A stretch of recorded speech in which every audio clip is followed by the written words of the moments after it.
स्वामी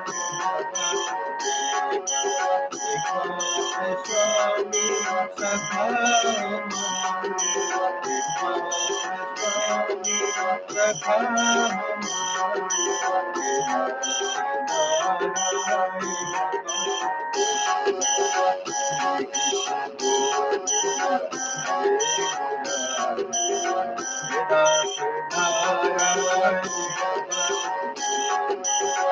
श्री हरि शरणम प्रभु हरि श्री हरि शरणम प्रभु हरि श्री हरि शरणम प्रभु हरि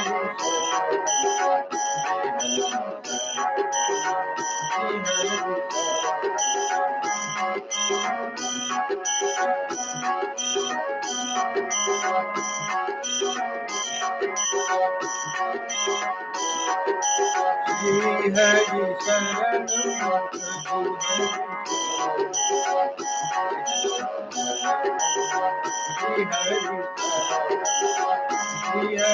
शरणम प्रभु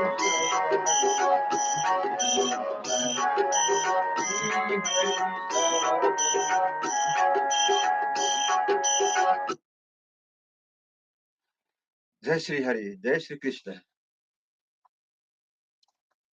आज श्री हरिवंश पुराण को 241 दिनमा म यहाँहरू समक्ष प्रस्तुत गर्न गइरहेको छु। अष्टचत्वारिशौं अध्याय। जिस अध्याय में आज हम वामन अवतार का उपक्रम, बाली का अभिषेक तथा दैत्यों का उनसे त्रैलोक्य विजय के लिए अनुरोध के विषय में हम आज श्रवण करेंगे। वैशंपायन जी कहते हैं, जन्मेजय, यह नृसिंह अवतार की कथा कही गई। अब दूसरे वामन अवतार का वर्णन किया जाता है। इस अवतार में रूपवेत्ताओं में श्रेष्ठ श्री हरि ने वामन रूप धारण करके देवताओं का कार्य सिद्ध किया था। पूर्व काल में सर्वशक्तिमान भगवान विष्णु वामन रूप धारण करके बलवान बलि के यज्ञ में गए। वहां उन्होंने अपने 3 ही पगों से नापकर सारी त्रिलोकी का राज्य हर लिया।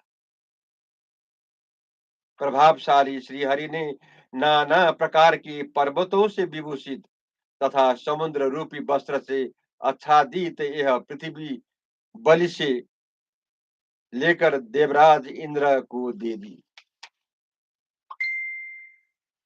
जन्मेजय ने पूछा, ब्राह्मण, इस विषय में मुझे संदेह है, साथ ही महान कौतूहल भी है। भगवान नारायण देव वामन कैसे हो गए, जिन्हें पुराण में पुराणात्मक पुरातन पुरुष एवं अंतर्यामी आत्मा कहा गया है, जो सर्वसमर्थ होकर एकार्णव के जल में नारायण के रूप में शयन करते हैं, जिनकी नाभि से ब्रह्मांड कमल प्रकट हुआ, जो समस्त लोकों की प्रकृति उपादान कारण है, जिन्हें ध्रुव नित्य कहा गया है, जो आदि मध्य और अंत से रहित है, तीनों लोकों को आदि कारण है, सनातन देवाधिदेव और सुराध्यक्ष है, सच्चिदानंद स्वरूप और विश्व बंदित है, हव्य और कव्य को वहन करने वाले, श्री संपन्न यज्ञ और श्राद्ध के भोक्ता तथा अविनाशी परमात्मा है। वो सर्वव्यापी भगवान विष्णु देव माता अदिति के गर्भ से कैसे आए, तथा जो इंद्र के भी सृष्टा है, वो इंद्र के छोटे भाई कैसे हुए। यदि वो देव देवेश्वर आदि अदिति के गर्भ से उत्पन्न हो ही गए, तब उन वामन देव को विष्णुत्व व्यापकत्व कैसे प्राप्त हुआ। मेरे इस प्रश्न का उत्तर देते हुए आप परमात्मा नारायण देव को वामन अवतार को कथा मुझसे कहिए। वैशंपायन जी ने कहा, राजन, यह दिव्य कथा बड़े बड़े ऋषियों द्वारा पूजित है, पुराणों तथा त्रिकालदर्शी विद्वानों द्वारा वर्णित है, वेद मंत्रों द्वारा प्रतिपादित तथा ब्राह्मणों द्वारा कथित है। तुम ध्यान देकर इसे सुनो। जन्मेजय, मरीचि पुत्र देवेश्वर प्रजापति कश्यप की भार्याओं में से दो प्रधान थी, अदिति और दिति। वो दोनों आपस में सगी बहनें थी। अदिति के गर्भ से महात्मा कश्यप द्वारा देवता उत्पन्न हुए। धाता आर्यमा, मित्र वरुण, अंश, भग, इंद्र, विवस्वान, पूषा 10वें, पर्जन्य 11वें, तुष्टा और 12वें विष्णु कह गए हैं। दिति के गर्भ से बलवान एवं सामर्थ्यशाली हिरण्यकशिपु तथा उसका छोटा भाई प्रतापी दैत्यराज हिरण्याक्ष, ये दो पुत्र उत्पन्न हुए। हिरण्यकशिपु के 5 पुत्र हुए जो भयंकर पराक्रमी थे। उनके नाम इस प्रकार है: प्रहलाद, अनुराग, सम्राट, पराक्रमी, रथ और 5वें अनुरथ। प्रहलाद का पुत्र विरोचन और विरोचन का पुत्र बलि हुआ। उन सब के पुत्र पौत्र बड़े बलवान, अक्षय और अविनाशी परंपरा वाले थे। राजन, उन तेजस्वी और मनस्वी देवद्रोही दैत्यराज के सहस्रों समय समुदाय देश देश में विद्यमान है। भगवान ऋषि ने हिरण्यकशिपु का वध कर दिया। यह देख दैत्यों ने देवताओं का वध करने के लिए राजा बलि को अपना इंद्र बनाया। बलि सदा धर्म में तत्पर रहने वाले, सत्यवादी, जितेंद्रिय, शौर्य और स्वाध्याय से संपन्न, सर्वज्ञान विशारद, पराबर तत्वों के ज्ञाता, तत्वदर्शी, अविनाशी, तेजस्वी तथा हिरण्यकशिपु के समान ही शक्तिशाली दैत्य थे। उनके इन गुणों को देखकर उस समय समस्त दैत्यों ने विरोचन कुमार बलि को दिव्य अभिषेक के द्वारा दैत्येंद्र पद पर प्रतिष्ठित करके उनका पूजन किया।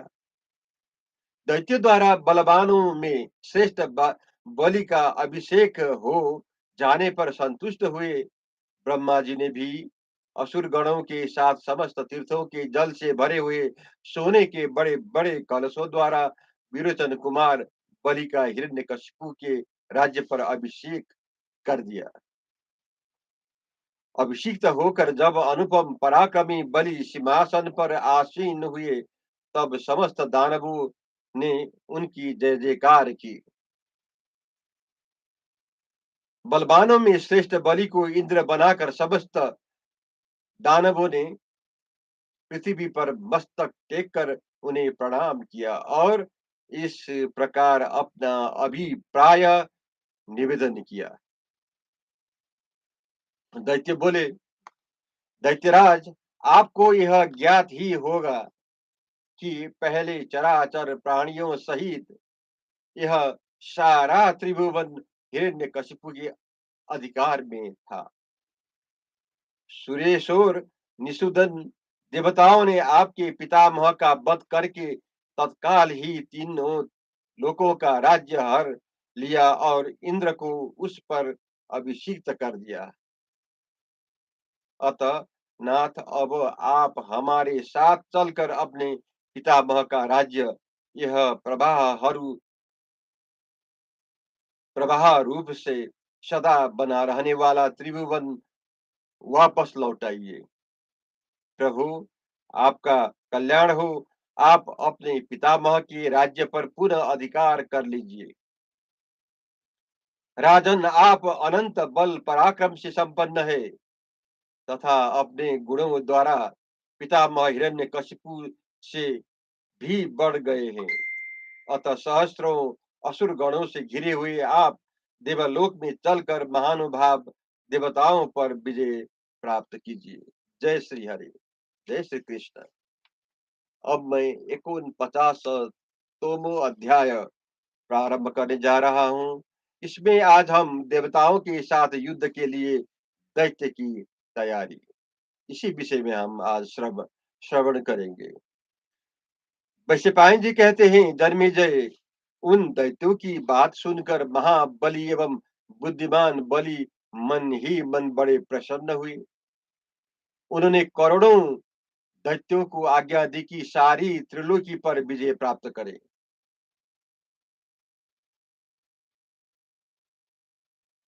विरोचन कुमार बाली का वह उत्साहवर्धक वचन सुनकर रण रणदुर्मद दानवों ने युद्ध के लिए बड़ी भारी तैयारी की। महापद्य, निकुंभ, पराक्रमी, कुंभकर्ण, कांचनाक्ष, कपिस्कंद, मैनाक, क्षिति कंपियन, शीतकेश, ऊर्ध्व वक्र, वज्रनाभ, शिखी, जटी, सहस्रबाहु, विकट, व्याघ्राक्ष, प्रियदर्शन, एकाक्ष, एकपाद, मुंड, विदुदक्ष, चतुर्भुज, गजोदर, गजशिरा, गजस्कंद, गजेक्षण, अष्टदंश, अष्टदंष्ट्र, चतुर्वक्र, मेघनादी, जलंधर, कराल, ज्वाल, जिवा जिवास्य, शतांग, शतलोचन, सहस्रपाद, सुमुख, महासुर, कृष्ण, ररुत्कट, दानपति,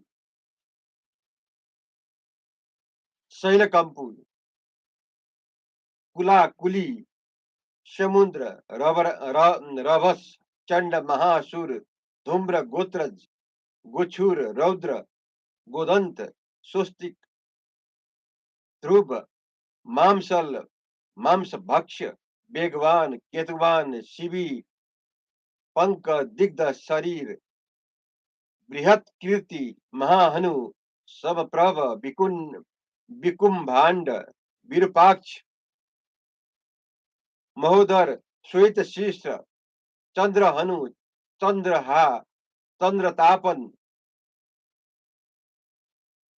बिच्छर, दीर्घबाहु, मध्यप, मारुतासन, तालजंग, महाभाग, सरब, सलब, क्रथ, समुद्र मथन, नादी, महाबली, वितत, प्रलंब, नरक, ब्याली, धेनुक, कालमोचन, वरिष्ठ, गरिष्ठ, भूतलोमा, विधु, दुष्प्रसाद, किरीटी, महासूर, शुचि, वक्र, सुबाहु, कंचबाहु, करण, कस, कलशोदर, सोम, देवयाजी, प्रवर, वीर मर्दन, सुपथ, खंड मुक्ति, शिखी नेत्र और शिखी ध्वज, ये मरीचि के कुल की कीर्ति बढ़ाने वाले दैत्य अपनी स्मरण शक्ति के अनुसार मैंने बतलाए हैं। ये तथा और भी बहुत से शत्रुदमन दैत्य वीर नाना प्रकार के आभूषणों से विभूषित हो कहीं शस्त्र सहस्र रथ समूह के साथ युद्ध के लिए प्रस्थित हुए। समस्त दैत्यों ने दिव्य वस्त्र धारण किए थे। वो दिव्य माला और अनुलेपन से विभूषित थे। उनके अंगों में दिव्य कवच रहते थे, बधे हुए थे। उनके दिव्य और ऊंचे ध्वज सदा फहराते रहते थे। सभी मेघों के समान गर्जना करते थे और रथों के गंभीर घोषों से पृथ्वी को कंपित करते हुए चलते थे। उनमें महान बल था। वो दिव्य शक्ति से संपन्न अस्त्र धारण करके करते थे और सर्पों की शरीर की भांति मोटी एवं विशाल भुजाओं के द्वारा अत्यंत दुर्जय थे। देवताओं से शत्रुता रखने वाले वो दैत्य शिरोमणि वीर दीति के लाड लाडले थे। उन सब के नेत्र लाल लाल हो गए थे। वो सूर्य, अग्नि और इंद्र के समान पराक्रमी थे। इंद्र इंद्र के वज्र और असनी के समान उनका वेग था। वो अपनी दाढ़ें सदा खोले रखते थे। उनके केश हरित और धूम्र वर्ण के थे। वो शरत काल के मेघों के समान निरंतर बढ़ रहे थे। बालिका महाबली पुत्र सहस्रबाहु बाणासुर करोड़ों रथियों और अतिरथियों की विशाल सेना साथ ले युद्ध के लिए कवच बांध कर तैयार हो गया। सभी दैत्य माया धारण करने वाले थे। सभी दिव्यास्त्रों द्वारा करने में समर्थ थे। सभी बल की मद से उन्मत्त थे तथा सब ने पहले देवताओं से वरदान प्राप्त किया था। सबके शरीर सोने के पर्वत के समान थे। सब ने रेशमी पीताम्बर धारण कर रखे थे। सबके मस्तक पर किरीट, पगड़ी एवं मुकुट शोभा देते थे तथा सभी दिव्य आभूषणों से विभूषित थे। सबके कवच तथा ध्वजा पताकाएं स्वर्णमयी थी। रथों पर बैठकर वो दैत्य वीर शरत काल के आकाश में प्रकाशित होने वाले ग्रहों के समान सुशोभित था होते थे। उनके गले में सोने के बने हुए सुंदर पदक अग्नि की ज्वाला के समान प्रकाशित होते थे। उनसे भूषित हुए ये रथ रथी वीर स्वर्णमय पर्वत के शिखर पर खिले हुए पलाश वृक्ष के समान शोभा पाते थे।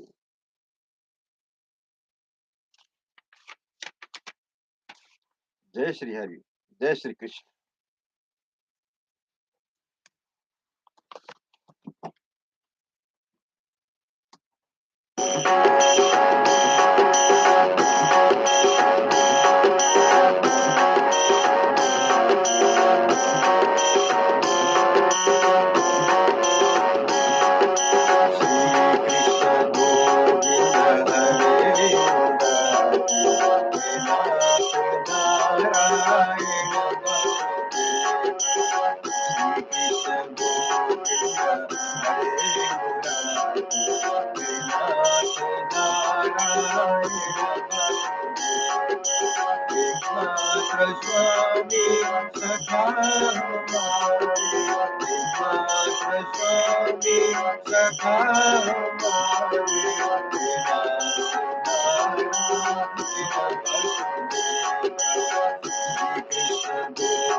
श्री हरि शरणम प्रभु हरि श्री हरि शरणम प्रभु हरि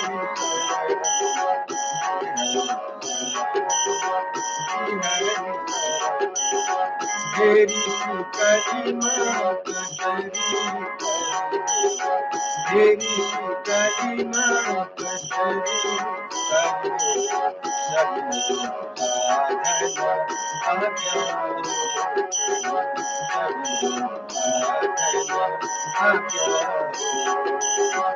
हरि श्री हरि शरणम प्रभु हरि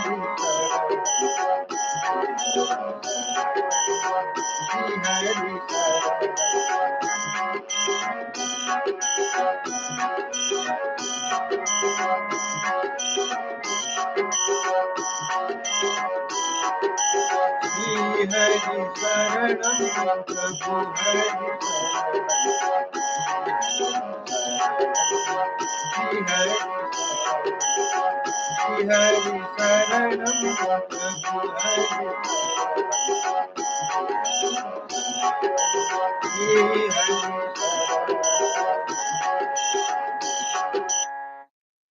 जय श्री कृष्ण। जय श्री हरि।